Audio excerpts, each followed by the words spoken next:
More than 1,100 schools across our nation have raised money for the memorial. Let me just tell you about one of them, Milwaukee High School in Milwaukee, Oregon. 5 years ago, a teacher named Ken Buckles wanted to pay tribute to the World War II veterans.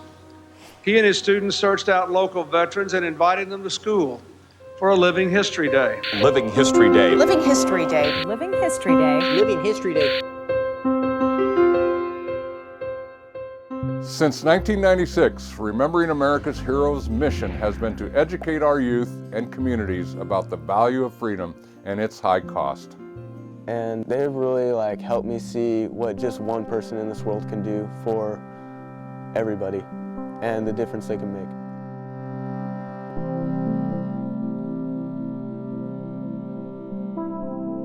It's really helpful for me and other students to figure out really just what really happened versus what we read and what we see. It's closer, it's more emotional, it's the connection. That's what I get out of it. We get to speak to the veterans and get to see what it's really like from a perspective that we can understand. It's 110% genuine, real.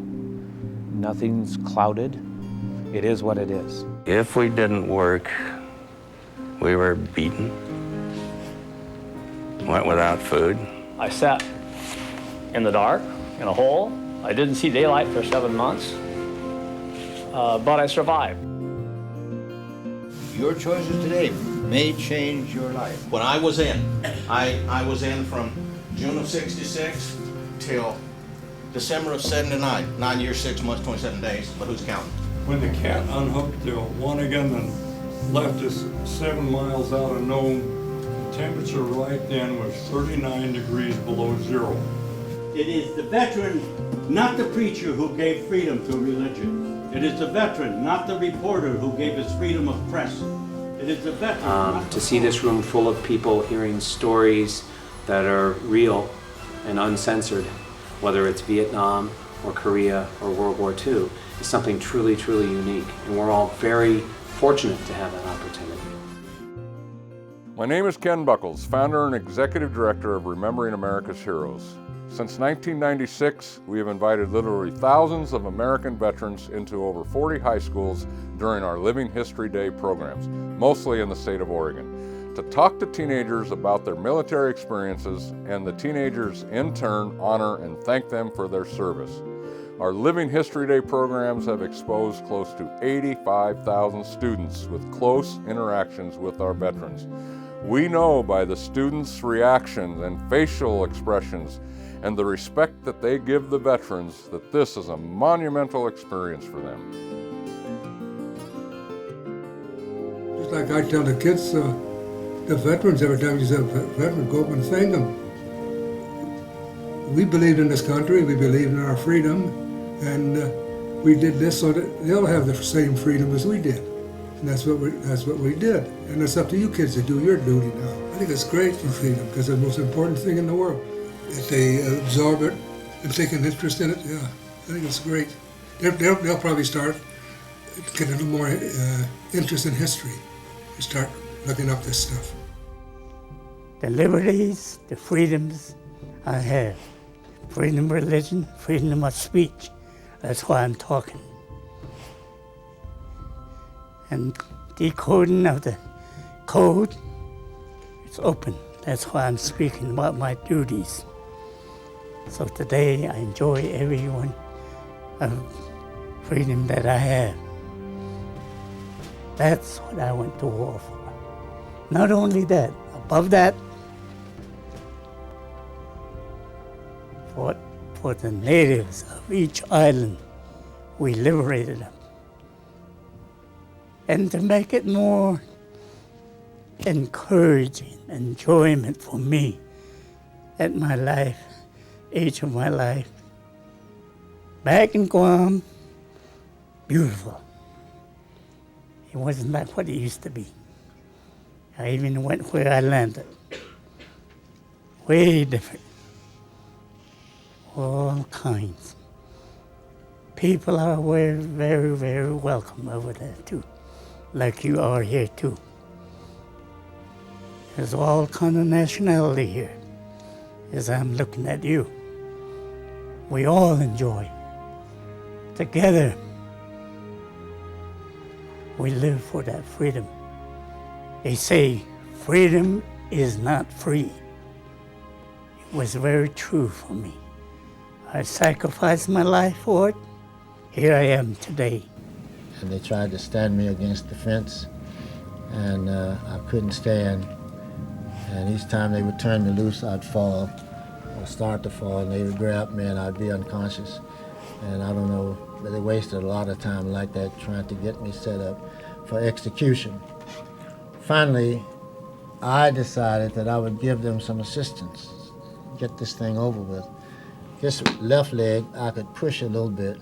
So when they stood me up, I pushed myself against the fence, and I didn't fall this time.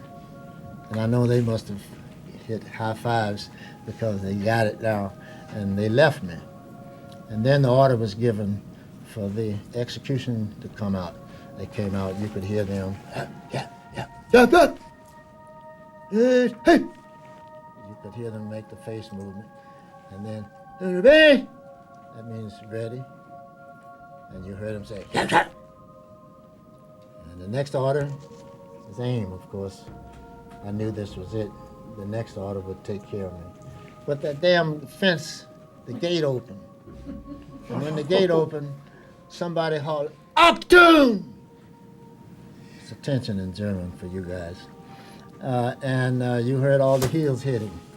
And got real quiet. And pretty soon, there was a loudmouth talking down there. And if you've ever been in the German army, why do I say that? If you've ever been in the German army, you know that the higher rank you have, the louder you can talk. If I'm a captain and you are a private, I can talk to you like this, and you have to whisper to me. And I heard this loudmouth talking. And in the process of talking, he said, Lieutenant Macon. Oh, he's talking about me, now they're going to do something else to me. Okay, so 3 men came up, took my blindfolds off, and took me down to him. And I was, by some miracle, saved from the firing squad, and I went in for interrogation. I'll stop the story there, but there's a lot more to it. It's very interesting. I give it as an opportunity to share thoughts and hopefully change misconceptions if students have them and are willing to ask questions about those images that they have in their own mind. It's like, as the name implies, living history. They're learning firsthand. What's down the road, I don't know. It depends on how much some of the other schools are interested, if they can anticipate how much of an impact it will have on the students. There's no way that I can explain the warmth and the respect that I have for the young people after attending one of these. It's phenomenal. I guess I'm your typical case of severe PTSD. Living History Day helped me in a heck of a way. I suffer a lot of depression and stuff from it. And when they graduated me here with honors, there was a whole group of my peers in the audience and people I went to school with, and it made me feel so good. It has released so much pressure from the PTSD, and I do so much better because what Milwaukee did for me. Friendships form that are everlasting. I like it that I have a whole new family of friends. Failure to know the full story of the people who participated in the war is not just here in Oregon, it's all over the country. You have restored our faith in America. Nobody would have thought this show could have been put on here. Mr. Buckles had the dream. The school all came together. This didn't have Hollywood, it didn't have millions of dollars of outside money, but what a show and what an expression of patriotism this is. And I would like for all of you to give a standing ovation to the students and Mr. Buckles and all the people involved in showing the world what we're made of. I invite you to join Remembering America's Heroes because our students need these interactions with our veterans. It's very important for them to understand about the sacrifices these veterans have made. I look back on my life, some of the things that happened, I'm still able to carry on. Yet, in the long run, you have a lot to be thankful for.